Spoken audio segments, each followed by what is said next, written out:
وسلام على عباده الذين اصطفى أما بعد أعوذ بالله من الشيطان الرجيم بسم الله الرحمن الرحيم قل هل ننبئكم بالأخسرين أعمالا الذين ضل سعيهم في الحياة الدنيا وهم يحسبون أنهم يحسنون صنعا. وعن أبي سعيد الخدري رضي الله تعالى عنه قال قام فينا رسول الله صلى الله عليه وسلم خطيبا بعد العصر فلم يدع شيئا يكون إلى قيام الساعة إلا ذكره حفظه من حفظ ونسيه من نسي. وكان فيما قال إن الدنيا حلوة خزرة وإن الله مستخلفكم فيها فناظر كيف تعملون. رواه الترمذی. سبحان ربك رب العزة عما يصفون وسلام على المرسلين والحمد لله رب العالمين. اللهم صل على سيدنا محمد وعلى آل سيدنا محمد وبارك وسلم. اللهم صل على سيدنا محمد وعلى آل سيدنا محمد وبارك وسلم. اللهم صل على سيدنا محمد وعلى آل سيدنا محمد وبارك وسلم. حضرت ابو سعید خدری رضی اللہ تعالیٰ عنہ راوی ہیں،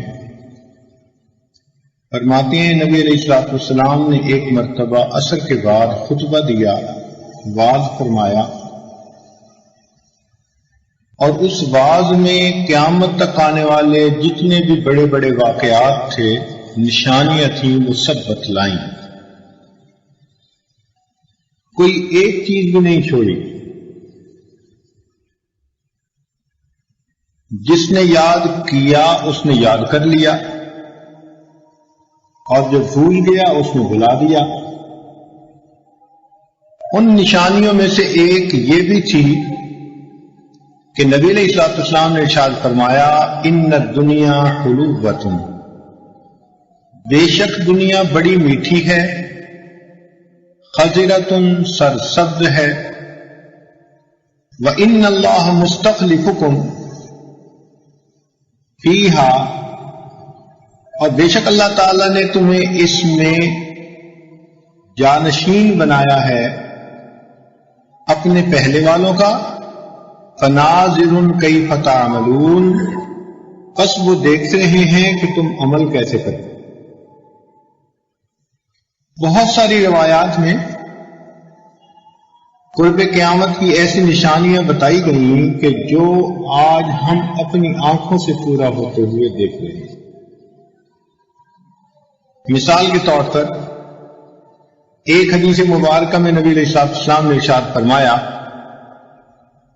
کہ جب مکہ مکرمہ کے پیٹ کو چیر کے راستے بنا دیے جائیں،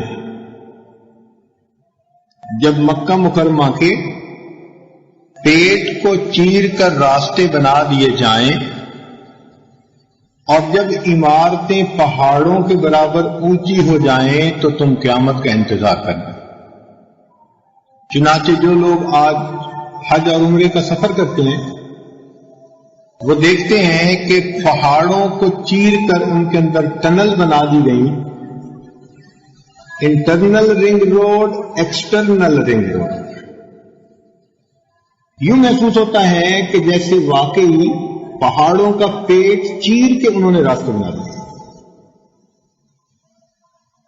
یوں محسوس ہوتا ہے کہ جیسے نگاہ نبوت ہزاروں سال پہلے سے اس منظر کو گویا آنکھوں سے دیکھ رہی تھی. حالانکہ اس زمانے میں ایسی نشانیوں کا بندے کے ذہن میں تصور بھی نہیں آ سکتا. کہ پہاڑوں کو کھود کے اندر سے راستے بنا دیے جائیں. تو نبی علیہ السلام نے ارشاد فرمایا کہ جب مکہ مکرمہ کے پیٹ کو چیر کے راستے بنا دیے جائیں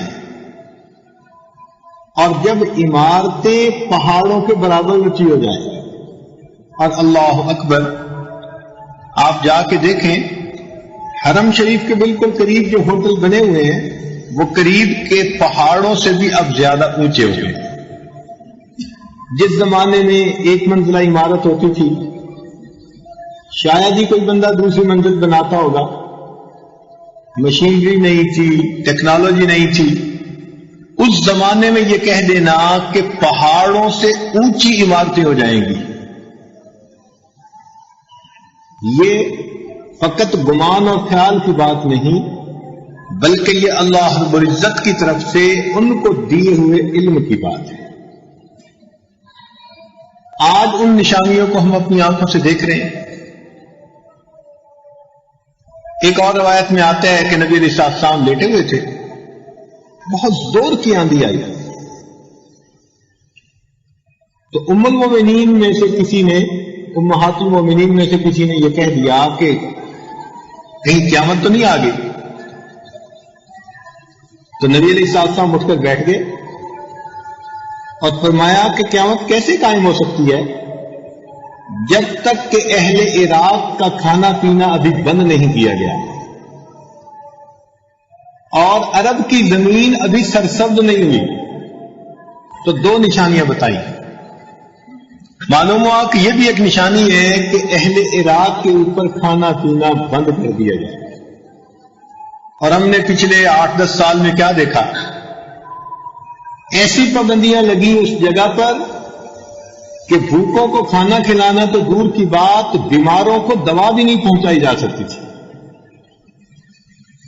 پوری دنیا تماشا کر رہی تھی, دیکھ رہی تھی, مگر کسی میں ایسی ہمت نہیں تھی کہ ان بیماروں کو دوائی پہنچا سکے, ان بھوکوں کو کھانا کھلا سکے. اور دوسری بات کہ عرب کی زمین سرسبز نہیں ہوئی. اللہ, ایک وقت تھا کہ جب عرب کی زمین میں خشک زمین زیادہ تھی, پہاڑی یا ریتلی, سبزہ نہیں تھا.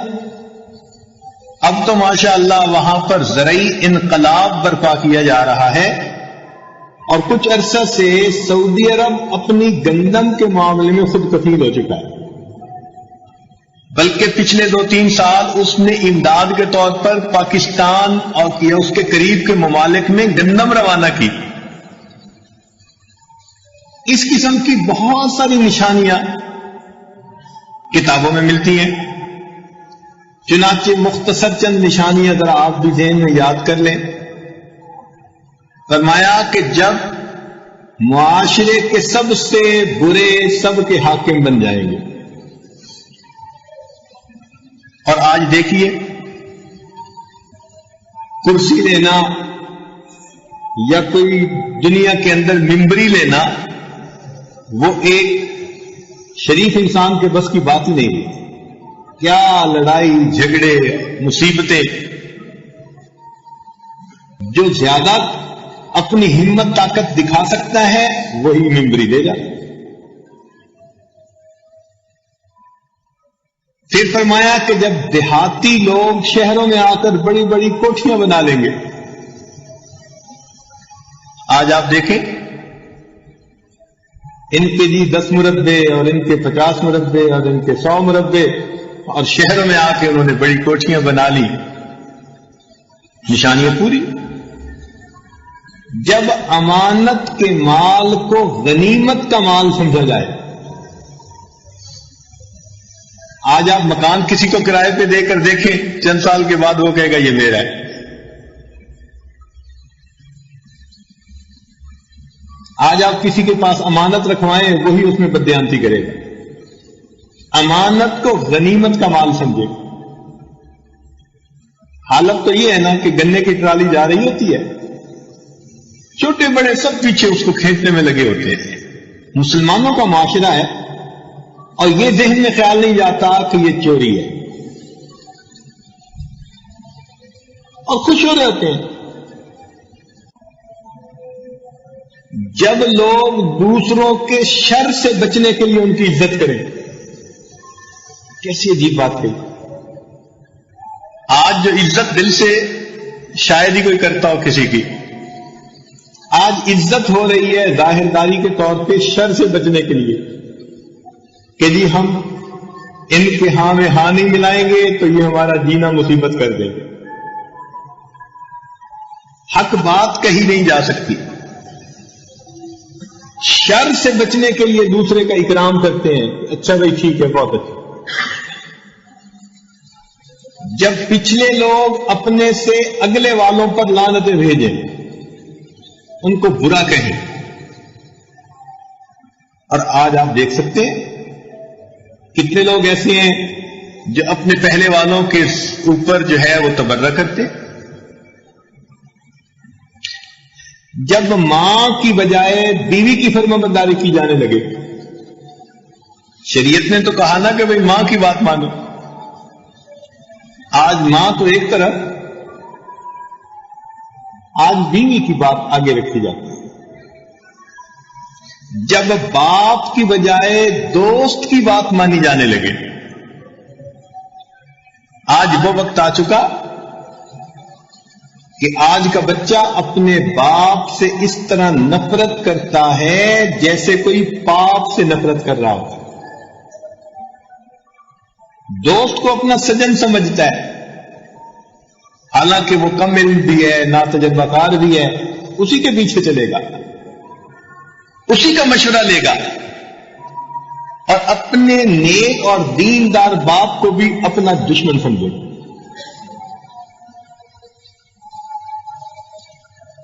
جب ماں اپنی حاکمہ کو جنم دے، یعنی بیٹی اپنی ماں پر حکومت کرے، اور یہ تو نشانی ہم نے بھی اپنی آنکھوں سے دیکھ لی. ہمارے ہاں ایک صاحبہ کی حکومت تھی تو ماں وزیر تھی اور بیٹی وزیر اعظم تھی. بیٹی اپنی ماں پر حاکمہ تھی. ہم نے اپنی آنکھوں سے اس نشانی کو دیکھا. جب علماء اپنا ثانی نہ چھوڑے، یعنی ایسا کہت رجال کا دور ہو کہ جو عالم دنیا سے جائے تو اس جیسا کوئی دوسرا نظر نہ آئے.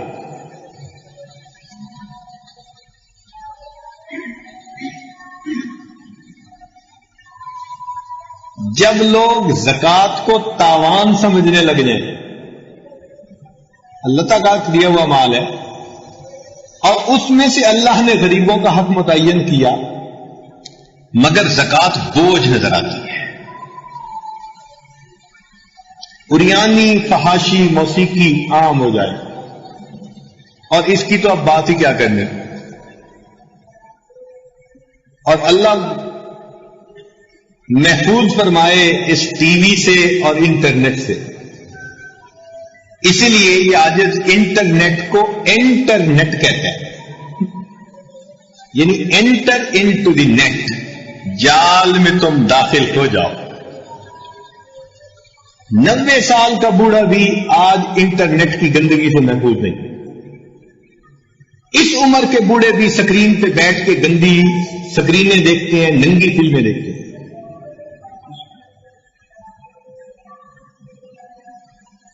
ایسا بھی ہوا کہ ایک کمرے میں ماں انٹرنیٹ پر بیٹھی ہے، دوسرے میں بیٹا بیٹھا ہے، اور دونوں آپس میں محبت کی باتیں کر رہے ہیں، اور آخر پر جا کر پتہ چلتا ہے کہ وہ ماں اور بیٹے کا کنیکشن ہے. جب ہر کام کے قریب مغنیاں گانے لگ جائے، ہم سوچتے تھے کہ چلو یہ ٹیپ ریکارڈ نے نشانی پوری کر دی، مگر نہیں، آج تو مصیبت ہی اور ہے. آپ نے اپنے بزنس کے لیے، کام کے لیے، دفتر کے لیے فون رکھا ہے، گھنٹی بجے گی، کام سے لگاؤ تو آپ کو آگے سے گانوں کی آوازیں ہیں. اور اب تو نئے سیٹ جو بن رہے ہیں ان میں ویسے ہی فلمی گانوں کی ٹونیں ہیں، دوسری ٹون ہے ہی نہیں. ہم نے طواف کرتے ہوئے دیکھا کہ قریب ایک نوجوان بچہ تھا، اس کے جو ہے ٹیلی فون کال آئی تو ایک انڈین گلوکارہ کی گانے کی آواز طواف کے دوران وہ سنتا.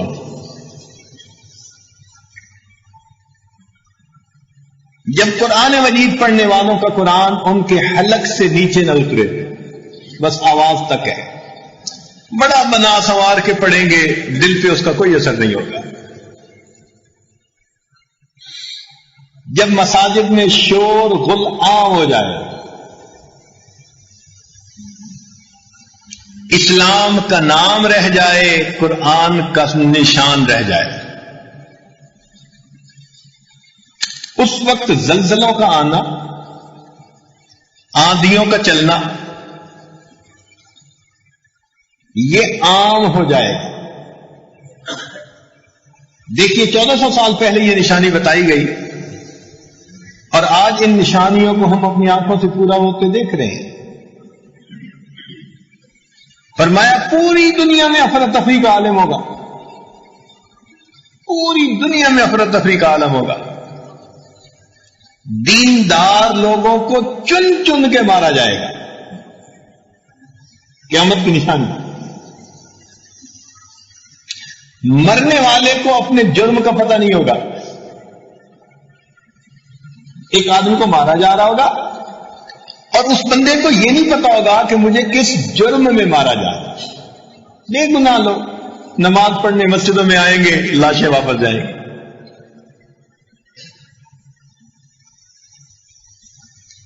اور اس وقت میں چند نشانیاں اور بھی عجیب ہیں جو شاید ہمارے موجودہ حالات سے بہت قرب رکھتی ہیں۔ ایک نشانی فرمایا کہ ملک عرب کا بادشاہ مرے گا۔ ہم نے دیکھا چند دن پہلے ایک ملک عرب کا بادشاہ دنیا سے رخصت ہو گیا، دوسرے نے اس ملک کو سنبھال لیا۔ پھر جو رمضان آئے گا اس کی پہلی کو سورج گرہن لگے گا، اور یہ بات بھی ہو گئی، اس رمضان کی پہلی میں سورج گرہن لگا، اور 15 کو چاند گرہن لگے گا، اور وہ بھی اب سائنسدانوں نے تصدیق کر دی، تو 15 کو چاند گرہن لگ رہا ہے۔ فرمایا اس دوران ایک آواز زمین سے برآمد ہوگی جو پوری دنیا میں سنی جائے گی۔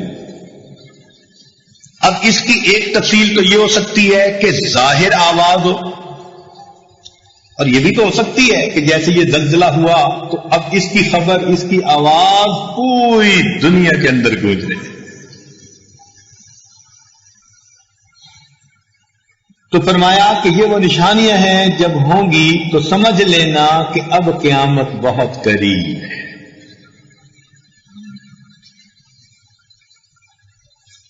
ان نشانیوں میں سے ایک بات یہ بھی فرمائی، ان الدنیا حلوۃ، بے شک یہ دنیا بڑی میٹھی ہے، خضرۃ، بڑی سرسبز ہے۔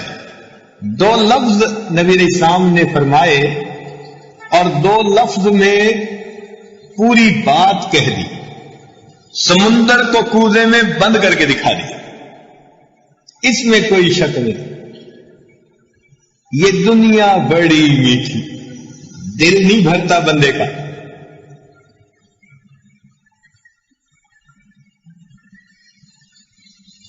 بوڑھا بھی ہو جائے تو جوان بننے کو دل کرتا ہے، مرنے کو دل نہیں کرتا۔ کہتے ہیں جی ابھی تو میں جوان ہوں، نہیں، کہتے ہیں ابھی میں نوجوان ہوں۔ ایسا دنیا کا چسکا ہے دل میں کہ جس بندے کو پوچھو وہی کہے گا جی ایک شادی ہو گئی، اب دوسری اور ہو گئی۔ اجتماع میں اس ساجد کے منہ سے نکل گیا کہ بھائی 99% مردوں کے دل میں دوسری شادی کی تمنا ہوتی ہے، تو بعد میں پھر دوستوں نے آ کے کہا حضرت 100% ٹھیک بات ہے،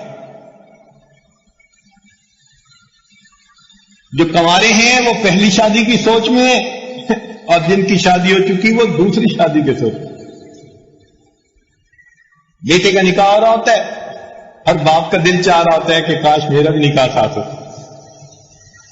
میٹھی ہے یہ دنیا، جیسے میٹھی چیز کھانے سے دل نہیں نہ بھرتا، بھر بھر کے ایک آئس کریم کھا لی تو پھر دوسری پھر کھانے کو دل کرتا ہے۔ بالکل یہی حال انسان کی آرزوؤں کا اور تمناؤں. دل نہیں بھرتا اس کو. ایک دکان مل گئی، اب دل کرتا ہے کہ ایک اور مل جائے. ایک مکان مل گیا، اب دل کرتا ہے ایک اور مل جائے. ایک گاڑی مل گئی، دل کرتا ہے نہیں بچوں کے لیے الگ گاڑی. ان تمناؤں کی کوئی حد نہیں ہے. ایسی میٹھی ہے یہ دنیا کہ دل چاہتے ہیں کہ بس اس دنیا کو انسان اس سے لطف اٹھاتا ہی چلا جائے. خضرۃ سرسبز ہے. کتنا پیارا لفظ استعمال فرمایا کہ خوبصورت اور سرسبز منظر کو دیکھنے کو دل چاہتا ہے. اور دنیا کا بھی یہی حال. ذرا باہر نکلو چار دیواری سے، آنکھیں تو نیچے ہوتی ہی نہیں. انسانوں کی شکلیں دیکھنے کو دل کرے گا، ان کے کپڑے دیکھنے کو دل کرے گا، دکانیں دیکھنے کو دل کرے گا، مکان دیکھنے کو دل کرے گا. آج کے دور کی ایک مصیبت آنکھوں کو نیچے کرنا. ہوتی نہیں آنکھیں، کھلی کی کھلی رہ جاتی.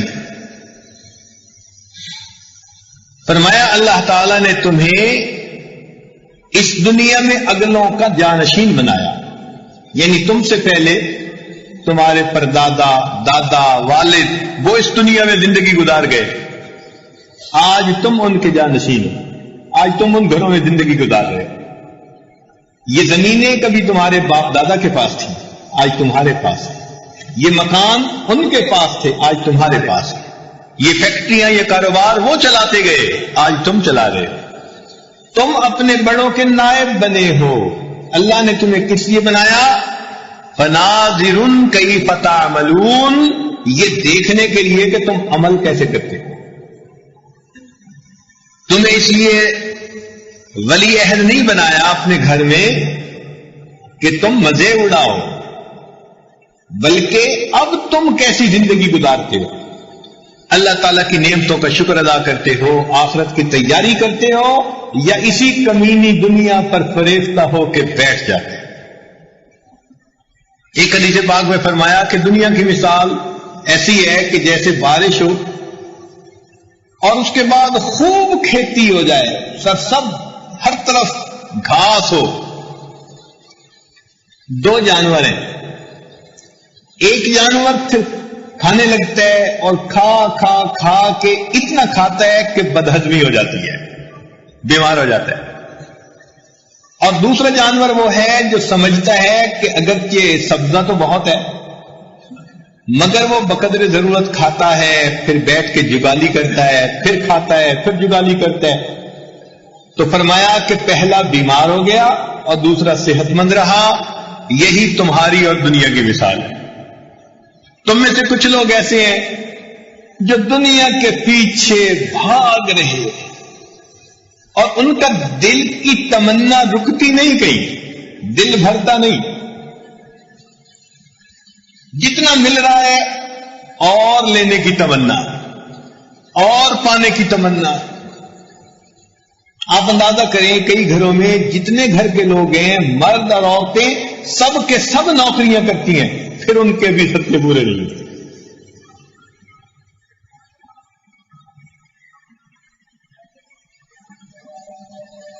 ایسی ہوس دل میں آ گئی کہ کہیں قناعت نہیں ہے. چنانچہ حدیث پاک میں فرمایا گیا کہ ایک بندے کو اگر اللہ تعالیٰ جنگل سونے کا بنا ہوا دے دے تو وہ دل میں تمنا کرے گا کہ ایک جنگل اور ہوتا. اور فرمایا ایک جنگل اور دے دے تو وہ تمنا کرے گا کہ جنگل کا بنانے والا بھی میں ہوتا. انسان کے پیٹ کو فقط قبر کی مٹی بھرتی ہے اور کوئی چیز نہیں بھرتی. جس بندے کو دیکھو وہی اپنی جنت بسانے میں لگا ہوا. جنت بسانے سے کیا مراد؟ گھر ایسا خوبصورت ہو، بیوی اتنی پیاری ہو، اولاد ایسی ہو، گاڑی ایسی ہو، کاروبار ایسا ہو. من پسند کی چیزیں پانے کی تمنا میں ہر بندہ لگا ہوا ہے. اور بائی ہک اور بائی کروک مال سمیٹ کر اپنی آرزوؤں کو پورا کرنے میں لگا ہے.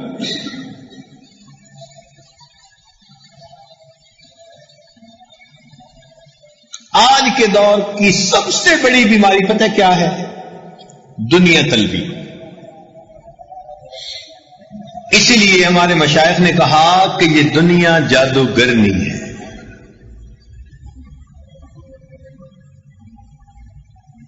چنانچہ دو فرشتے اللہ تعالیٰ نے بھیجے تھے آزمائش کے طور پر اور ان کو جادو کا علم دیا تھا. تو وہ جادو لے کر آئے تھے یفرقون بہ بین المرء وزوجہ. اس جادو کے ذریعے سے وہ خاوند اور اس کی بیوی کے درمیان جدائی ڈال دیتے تھے. تو دنیا کے جادو نے خاوند اور بیوی کے درمیان جدائی ڈالی، لیکن یہ دنیا کا جادو جب کسی پہ چل جاتا ہے یہ بندے اور اس کے پروردگار کے درمیان جدائی ڈال دیتا ہے. یہ دنیا بڑی جادوگرنی ہے. یفرق بین المرء وربہ، بندے اور اس کے رب کے درمیان جدائی ڈال دیتی ہے. اسی لیے مال کا زیادہ آ جانا یہ خوشی کی بات نہیں ہوتی. مال جب آتا ہے تو اپنے ساتھ وبال لے کے آتا ہے. توجہ سے بات سنیے گا. جب مال آتا ہے تو اپنے ساتھ وبال لے کے آتا ہے. کم سے کم وبال یہ ہے کہ نبی علیہ السلام نے فرمایا کہ میری امت کے غریب لوگ میری امت کے امیروں سے 500 سال پہلے جنت میں بھیج دیے جائیں. یہ حلال مال بھی ہے، نیکی پہ بھی خرچ ہو رہا ہے، تو حساب کے لیے وقت تو دینا پڑے گا نا.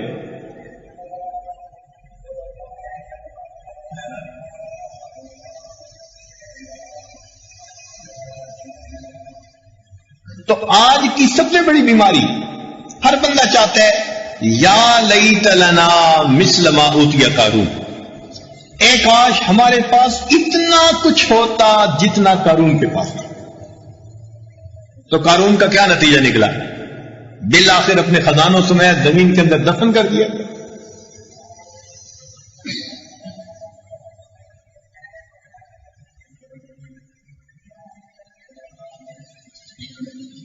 ہمارے ایک واقف لوگ صاحب ہیں، ان کی اپنی جو نوکری ہے وہ تائیوان میں ہے، ایک ملک میں ہے، اور ان کی بیوی کی نوکری یہاں اسلام آباد میں ہے، اور ان کی بیٹی جرمنی میں پڑھ رہی ہے اور ان کا بیٹا امریکہ میں پڑھ رہا ہے.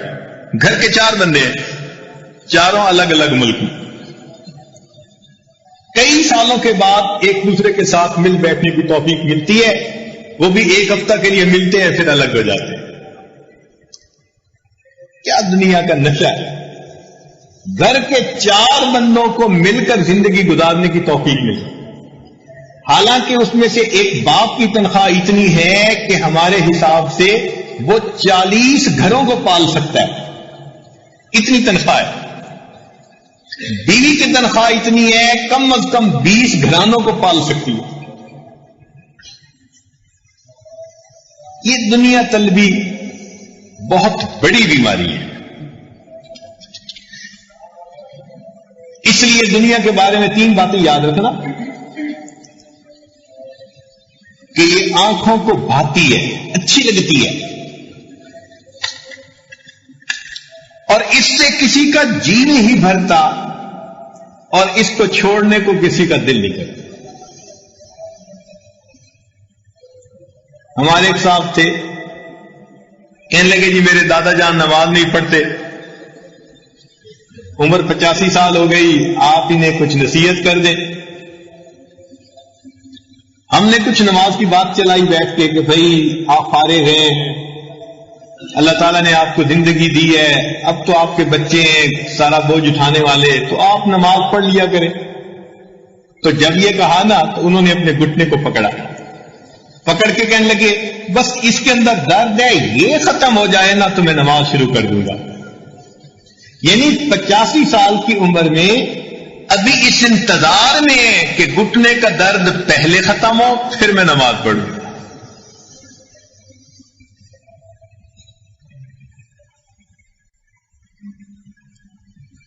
تو یہ دنیا بندے اور اپنے اس کے پروردگار کے درمیان فرق ڈال دیتی ہے. اور میرے دوست، لِكُلِّ شَيْءٍ إِذَا فَارَقْتَهُ عِوَضٌ وَلَيْسَ لِلَّهِ إِنْ فَارَقْتَ مِنْ عِوَضِهِ. دنیا میں کوئی چیز تجھ سے جدا ہو جائے تو تیرے لیے اس کا کوئی نہ کوئی بدل موجود ہے، لیکن اے دوست اگر تو اللہ سے دور ہو گیا تو تیرے پاس اللہ کا بدل کوئی موجود ہے. اس لیے اس دنیا کو خوبصورت سانپ کہا گیا. خواجہ فرید بن عطار رحمۃ اللہ علیہ فرماتے ہیں، زہر دارت در دروں دنیا چمار، گرچہ بینی ظاہرش نقش و نگار، زہر ای مارے منقش قاتل است، باشد از وے دور ہر کو آکل. کہ یہ دنیا سانپ کی طرح اپنے اندر زہر رکھتی ہے مگر ظاہر میں سانپ کی طرح بڑی سجی ہوئی ہے. اہل دنیا کی سجاوٹ پہ نہ جا، یہ منقش سانپ ہے ڈس جائے گا. سانپ ڈس لیتا ہے، دنیا بھی ڈس لیتی ہے. سانپ کا سر پورے جسم میں پھیل کر اس کو بے جان بنا دیتا ہے، دنیا کی محبت پورے جسم میں رچ بس کر انسان کو روحانی طور پر بے جان بنا دیتی ہے.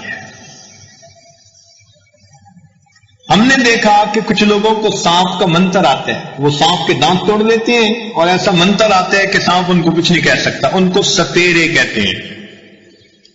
وہ سانپ کو اپنی پوٹلی میں لیے پھرتے ہیں، ہاتھ میں لیتے ہیں، گلے میں ڈالتے ہیں، سانپ ان کو کچھ نہیں کہتا. اسی طرح اللہ والے وہ بھی دنیا کے منتر کو سیکھ لیتے ہیں تو اس کے بعد پھر یہ دنیا ان لوگوں کو کوئی نقصان نہیں پہنچاتی. صحابہ رضی اللہ تعالیٰ عنہم نے نبی علیہ الصلوۃ والسلام کی صحبت مبارکہ میں رہ کر اس دنیا کا منتر سیکھ لیا تھا. اسی لیے ان کے سامنے سونے چاندی کے خزانے ہوتے تھے اور وہ فرماتے تھے تہجد کی نماز پڑھ کر، یا سفرا یا بیضا غر غیری، اے سونے اے چاندی میرے غیر کو دھوکہ دے، میں تیرے دھوکے میں آنے والا نہیں. چنانچہ عوام الناس تو یہ سمجھتے ہیں کہ صحابہ کرام کی بڑی کرامت یہ ہے کہ انہوں نے ایک جگہ پر دریا میں گھوڑے ڈال دیے اور ان کے گھوڑے سلامت نکل گئے. لیکن اہل علم حضرات کے نزدیک صحابہ کرام کی اس سے بڑی کرامت وہ یہ ہے کہ جب فتوحات کا دور چلا اور فارس اور روم کے خزانے ان کے قدموں میں لا دیے گئے، سونے چاندی کے ڈھیر مال غنیمت کے سامنے ان کے لگ جاتے تھے، ان کے سامنے دنیا کے دریا بہے، وہ اس دریا میں سے اپنے ایمان کو سلامت لے کر نکل گئے. یہ ان کی بڑی کرامت ہے. آج کیا کہتے ہیں، تو جی آخر کمانا بھی تو فرض ہے نا. جب بھی بات کریں نا کسی سے فوراً، اور یہ آخر کمانا بھی تو فرض ہے. اب دو جواب، بھئی فرض تو ہے لیکن اس فرض کا کیا مطلب کہ اس کے پیچھے نمازیں قضا کر دیں، اس کے پیچھے حکم خدا کو چھوڑ دیں، باقی اعمال کا کوئی خیال نہیں کرنا. بلکہ کتاب میں پڑھا کہ مولانا یوسف رحمۃ اللہ علیہ رئیس التبلیغ جو تھے، ایک موقع پر وہ یوں فرمانے لگے کہ لوگ کہتے ہیں کہ دنیا کمانا فرض ہے اور میں کہتا ہوں کہ ان دنیا داروں کے لیے دنیا کمانا حرام ہے. اور پھر اس کی دلیل دی، فرمایا اس لیے کہ ابھی تمہیں حرام اور حلال کے مسائل کا پتہ نہیں ہے، جائز ناجائز کے مسائل کا پتہ نہیں. اس بے علمی میں جب دنیا کماؤ گے تو دنیا کمانا تمہارے لیے فرض نہیں، تمہارے لیے حرام ہوگا. پہلے دین سیکھو پھر دنیا میں ہاتھ ڈالو. اس دنیا میں انسان کی 5 منزلیں ہیں. ذرا توجہ سے بات سنیے گا. پہلی منزل ماں کا پیٹ. بچہ پیدا ہوتا ہے، 9 مہینے ماں کے پیٹ میں رہتا ہے. اتنی تنگ جگہ میں وہ اپنا وقت گزارتا ہے، یہ اس کی زندگی کا پہلا دور ہے. اس میں بھی کچھ شعور ہوتا ہے. چنانچہ آج سونوگرافی کے ذریعے سے یہ پتہ کر لیا گیا کہ 18 ہفتے گزرنے کے بعد ہر بچے کے اندر شعور آنا شروع ہوتا ہے، اور وہ ہونے والے جو باہر کے معاملات ہیں نا اپنی ماں کی بات، اس کا اثر لینا قبول جو ہے وہ شروع کر دیتا ہے. اس کا دماغ میسج لینے وصول کرنے شروع کر دیتا ہے. لوگ کہتے ہیں جی ماں کی گود بچے کا پہلا مدرسہ. نہیں، ماں کا پیٹ بچے کا پہلا مدرسہ. اس لیے ہمارے بڑے جو تھے نا، وہ اپنی بیویوں کو حکم دیتے تھے کہ حاملہ ہونے کی حالت میں کوئی مشتدے لقمہ بھی منہ میں نہ جائے، ایسا نہ ہو کہ اس کا اثر بھی بچے پہ پڑ جائے.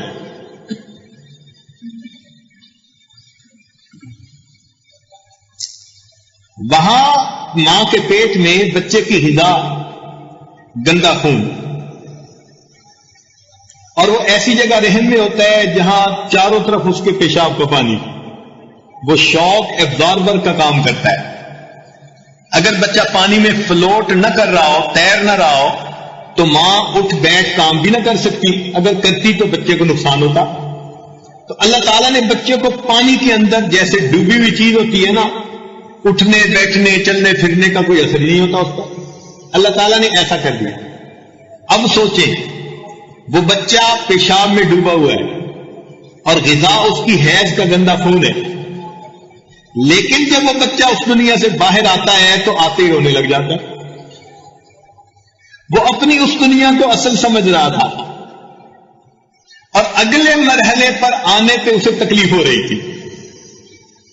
وہ چاہتا تھا کہ مجھے وہی رہنے دیا جاتا، مجھے کیوں اس نئی دنیا میں لایا گیا. حالانکہ اس دنیا کی غذا اور زندگی کو سوچے تو انسان آج ہنستا ہے، حیران ہوتا ہے. جب یہ دوسرے مرحلے میں آ گیا تو یہ زمین اور آسمان کا پیٹ، یہ اس کا دوسرا مرحلہ بن گیا. یہاں پر ہم دال ساگ کی چیزیں کھاتے ہیں، پانی پیتے ہیں، اور یہ چیزیں ہمیں اچھی لگتی ہیں، اور اس پر ہم فریفتے ہیں، اور ہم آگے کے بارے میں سوچتے ہی نہیں. پھر ہماری وہی مثال جیسے بچے کی کہ وہ ماں کے رحم کو اپنی اصل جگہ سمجھ رہا ہے اور آگے جاتے ہوئے رو رہا ہے. اور بندے کا اس دنیا میں بھی یہی ہے. چنانچہ اس کی آرزوئیں، اس کی تمنائیں اس دنیا میں ایسی ہوتی ہیں کہ جب آگے جائے گا تو ان آرزوؤں پر اسے شرم آئے گی. چنانچہ ایک بڑے شاعر ہیں، ان کا بیٹا جوان ہو گیا. انہوں نے بیٹے کی دعوت کی خوشی میں، اور اس کے دوستوں کو اور اپنے دوستوں کو سب کو بلایا. اور جب بھری دعوت کا وقت تھا نا، اس وقت انہوں نے اپنے اس جوان بیٹے کو ایک عجیب سا کھلونا پیش کیا سب لوگوں کے سامنے. کہا کہ جی میں اپنے بچے کو یہ کھلونا پیش کرتا ہوں. اب باپ جوان بیٹے کو ایسا مزہ کا خیز اگر کھلونا پیش کرے تو سب مذاق اڑائیں گے. چنانچہ سب خوب ہنسے. جب واپس گھر آئے تو بیٹے نے بڑے ہی زیادہ دکھ سے کہا کہ ابو آپ نے تو آج سب لوگوں میں مجھے رسوا کر دیا. مجھے کوئی گفٹ دینا تھا تو میرے حساب کا دیتے، یہ گفٹ دیا. ان کا بیٹے میں نے تجھے آج ایک نصیحت کی ہے. ابو اس میں کیا نصیحت ہے؟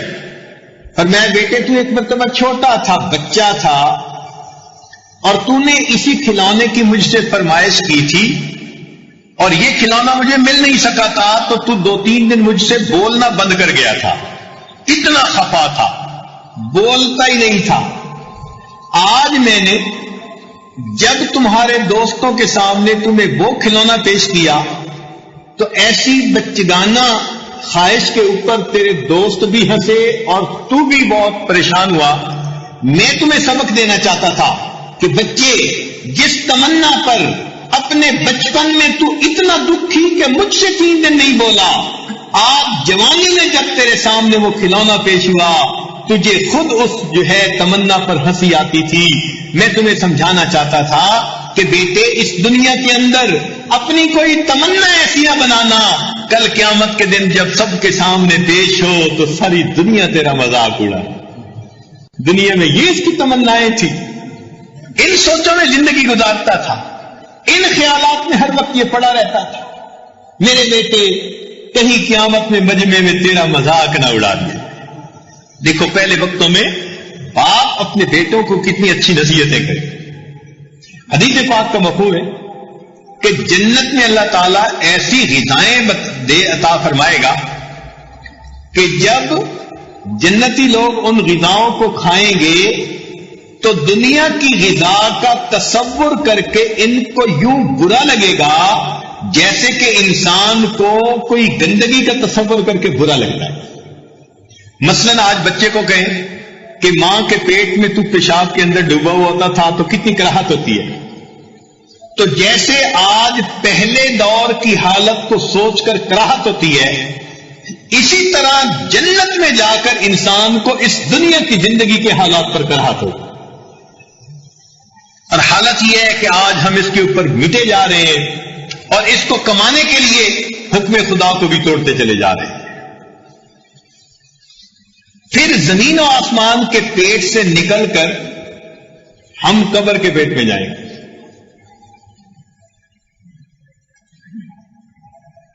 قبر کے پیٹ کے تقاضے کیا ہیں ہم نہیں جانتے۔ وہاں فقط 3 باتیں پوچھی جائیں گی: من ربک، ما دینک، من نبیک۔ جس انسان نے جواب دے دیا وہ کامیاب، اور جس نے جواب نہ دیا وہ ناکام۔ گورا ہو، کالا ہو، پڑھا لکھا ہو دنیا کا یا ان پڑھ ہو، کرسی والا ہو، ممبری والا ہو، سب سے یہی سوال پوچھے جائیں گے، اور جس نے جواب دے دیا تو وہ کامیاب۔ آج دنیا میں رہتے ہوئے جب ہمیں آخرت کے بارے میں سمجھایا جاتا ہے تو ہمیں بات سمجھ میں نہیں آتی، لیکن جب ہم خود آخرت میں پہنچیں گے تو اپنی آنکھوں سے سب کچھ دیکھ لیں گے۔ ذرا مثال سے بات جلدی سمجھ میں آ جائے گی۔ مرغی کا ایک انڈا ہے، اس انڈے کے اندر بچہ بن چکا۔ اب اس بچے کو اگر کوئی جا کر بتائے کہ تم ایک ایسی دنیا میں جانے والے ہو، 6 فٹ کا انسان ہوگا، اونچے اونچے کئی منزلہ تمہارے مکان ہوں گے، درخت ہوں گے، آسمان ہوگا، سورج چاند ستارے ہوں گے، اگر وہ بچہ کہے کہ اچھا میں دیکھتا ہوں کہ یہ سب چیزیں کہاں ہیں، تو مرغی کے بچے کو انڈے کے اندر وہ سب چیزیں نظر آ سکتی ہیں؟ نہیں نہ آ سکتی۔ وہ کہے گا یہ کیسے ہو سکتا ہے، یہ ممکن ہی نہیں کہ 6 فٹ کا انسان ہو، یہ تو تھوڑی سی دنیا ہے۔ لیکن جب وہ مرغی کا بچہ اپنے انڈے کے خول سے باہر آئے گا تو اپنی آنکھوں کے ساتھ یہ سب نظارے کو دیکھ لے گا۔ بالکل اسی طرح اس دنیا کے خول میں رہتے ہوئے، انڈے میں رہتے ہوئے ہمیں آخرت کے تقاضے سمجھ میں نہیں آ رہے۔ جنت ہوگی، دوزخ ہوگا، میزان ہوگا، اللہ تعالیٰ کے سامنے حاضری ہوگی، کیا بنے گا ہمیں کچھ سمجھ میں نہیں آتا۔ ہم کہتے ہیں جی کیسے ہوگا؟ کہتے ہیں جی اے جہان مٹھا اگلا کہ ونج ڈٹھا۔ ٹھیک ہے آپ یہ کہہ رہے ہو، لیکن جیسے ہی آنکھ بند ہوگی اسی وقت آنکھ کھل جائے گی۔ ظاہر کی آنکھ بند ہوگی اور من کی آنکھ، پھر انسان خود دیکھے گا اور کہے گا کاش کہ میں نے دنیا میں آخرت کی تیاری کر لی ہوتی۔ اچھا ایک اور مثال، دریا میں ایک مچھلی تیر رہی ہے، اس نے گوشت کی ایک بوٹی دیکھی، اس کا جی چاہا کہ میں اسے کھا لوں۔ ایک بڑی مچھلی قریب تھی، اس نے اس کو سمجھایا کہ دیکھو اس بوٹی کے پیچھے ایک کنڈی ہے اور کنڈی کے ساتھ تار ہے جو ایک شکاری کے ہاتھ میں ہے، جیسے ہی تم یہ بوٹی کھانے لگو گی تو یہ تمہارے حلق میں پھنس جائے گی، یہ کانٹا پھنس جائے گا، شکاری تمہیں کھینچ لے گا، گھر لے جائے گا، تمہیں آگ پہ پکائے گا، کھائے گا، تم اس سے باز آ جاؤ، اس کے قریب بھی نہ جاؤ۔ اگر وہ مچھلی کہے کہ اچھا میں دیکھتی ہوں کہ یہ سب چیزیں کہاں ہیں، اب وہ پورے دریا کا چکر لگائے تو اسے شکاری نظر آ جائے گا، شکاری کی چھری نظر آئے گی، شکاری کی بیوی نظر آئے گی، چولہا نظر آئے گا، کچھ نظر نہیں آئے گا اسے، فقط ماننے کا کام ہے۔ اگر مان لے گی تو سب مصیبتوں سے بچ جائے گی، اور اگر پھر بھی بوٹی کو کھانے لگے گی تو جیسے ہی کنڈی پھنسی اور شکاری نے کھینچا، اب وہ شکاری کو بھی دیکھ لے گی، پھر شکاری لا کے بیوی کے حوالے کرے گا، وہ پھر اس کے جو ہے وہ ٹکڑے بھی بنائے گی، پھر اس کو مرچیں بھی لگائے گی اور اسے آگ پر بھی بھونے گی، پھر سارے گھر کے لیے دسترخوان بچھائے گی، لوگ 32 دانتوں کے اندر اس کو چبائیں گے۔ یہ سارے معاملات کو پھر وہ خود دیکھ لے گی۔ ہمارا حال یہی ہے۔ آج ہمیں اہل اللہ واضح کر کے کھول کھول کے بتا رہے ہیں کہ لوگوں اپنے آخرت کے تقاضے کو یاد کرو، ہمیں یاد نہیں آتا، ہم لگے ہوئے ہیں دنیا کے پیچھے، اس کو دھوکہ دو، پیسہ سمیٹو، اس کو تم جو ہے نا کسی طرح سے بے وقوف بناؤ، اس کا یہ کرو، اس کا یہ کرو، اپنی آخرت کو برباد کرنے میں لگے ہیں، اور پتہ اتنا نہیں کہ چند منٹ کے بعد کیا ہونا۔ اب جو زلزلہ آیا تو لاکھوں لوگوں کو پتا تھا کہ چند منٹ کے اندر ہمارے ساتھ کیا کچھ ہو جائے گا، کسی کو پتا نہیں تھا۔ کتنے گھرانے ہیں جن میں سے ایک انسان بچا اور باقی سارے کے سارے دنیا سے چلے گئے۔ ہمارے ایک دوست عالم ہیں، ان کے اپنے برادری کے لوگوں میں سے 300 آدمی فوت ہو گئے۔ جس برادری میں ایک بندہ فوت ہوتا ہے کیا حالت ہوتی ہے، ان کے خاندان کے 300 بندے فوت ہو گئے، دل پہ کیا گزر رہی ہوگی۔ اور ہمارا حال دیکھو کہ اخباروں میں خبریں پڑھتے ہیں، پھر گناہوں سے بات نہیں آتی، پھر ہماری نظر پاک نہیں، پھر زبان پہ سچ نہیں، پھر زندگی نہیں بدلتے، ہمیں یہ احساس ہی نہیں کہ کل کو ہمارے ساتھ بھی کوئی ایسا معاملہ پیش آ سکتا۔ یہ دنیا کا جادو چلا ہوا ہے۔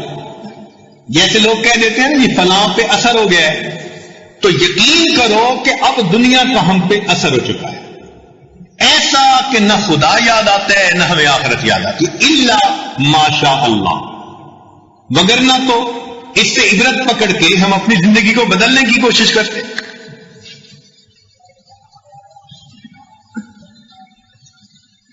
چنانچہ ہمیں چاہیے کہ ہم آخرت کی تیاری کریں۔ قرآن مجید میں اللہ تعالیٰ ارشاد فرماتے ہیں وَتَزَوَّدُوا فَإِنَّ خَيْرَ الزَّادِ التَّقْوَىٰ، اور تم اپنے سامان سفر کی تیاری کر لو، اور تقویٰ ہی بہترین سامان سفر ہے۔ تقویٰ کا مطلب پرہیزگاری، نیکوکاری۔ میرے دوستو سفر لمبا ہے، توشہ لے لو، اس کے بغیر یہ سفر ہمارا نہیں کٹے گا۔ ہماری حالت انہی لوگوں کی ہے کہ جن کے بارے میں اللہ تعالیٰ فرماتے ہیں وَهُمْ يَحْمِلُونَ أَوْزَارَهُمْ عَلَى ظُهُورِهِمْ، اور وہ اپنی پیٹھ کے اوپر بوجھ لاد رہے ہیں۔ فلاں کی غیبت کر لی، اپنی پیٹھ کا بوجھ بڑھا لیا، فلاں سے جھوٹ بولا، پیٹھ کا بوجھ بڑھا لیا، اللہ کے حکموں کی نافرمانی کی، نماز چھوڑ دی، پیٹھ کا بوجھ بڑھا لیا۔ اگر آپ غور کریں سارا دن ہم اپنی پیٹھ کا بوجھ بڑھاتے جا رہے ہیں، وَهُمْ يَحْمِلُونَ أَوْزَارَهُمْ عَلَى ظُهُورِهِمْ. سنیے قرآن فرما رہا ہے أَلَا سَاءَ مَا يَزِرُونَ. کتنا برا بوجھ ہے جو یہ اکٹھے کر رہے ہیں. مال چاہیے، چاہے دوسرے کو جھوٹ بول کے لیں، غصب کر کے لیں، ڈاکہ مار کے لیں. یہ کیا ہے؟ اپنی کمر کا بوجھ بڑھا رہے ہیں. لوگوں کے حقوق کی پرواہ نہیں، اللہ کے حقوق یاد نہیں. یہ کیا ہے؟ اپنی پیٹھ کا بوجھ بڑھا رہے ہیں. اتنے بوجھل ہو کر اللہ کے سامنے جائیں گے تو پل صراط کو کیسے پار کریں گے؟ اس لیے نبی علیہ الصلوۃ والسلام نے ایک حدیث میں فرمایا کہ میں اپنے بعد 2 بڑے فتنوں کو چھوڑ کے جا رہا ہوں. میری امت کے لیے 2 بڑے فتنے. ایک فرمایا دنیا کی محبت بہت بڑا فتنہ، اور دوسرا فرمایا عورتوں کی محبت مردوں کے لیے بہت بڑا فتنہ. اور آج دیکھیے جو غافل لوگ ہیں وہ تو عام طور پہ عورت ہی کی محبت میں گرفتار ہیں، اور جو دیندار ہیں وہ بھی دنیا کی محبت میں گرفتار ہیں. آپ نے کبھی کسی کو دیکھا جو اس لیے بیٹھا رو رہا ہو کہ اللہ میں اب تک دنیا سے محبت کرتا رہا، میرے اس گناہ کو معاف فرما؟ ہم اس کو گناہ ہی نہیں سمجھتے. آخرت کی محبت ہو اور دنیا سے انسان کا دل کٹا ہو، یہ عقل مندی کی نشانی ہے. التجافی عن دار الغرور والانابۃ الی دار الخلود واستعداد للموت قبل نزوله. چنانچہ ابو ذر رضی اللہ عنہ فرماتے ہیں کہ نبی علیہ الصلوۃ والسلام نے مجھے ارشاد فرمایا، ابو ذر اپنے عمل کو خالص کر کے لے جانا، اس لیے کہ دیکھنے والا بڑا باریک بین ہے.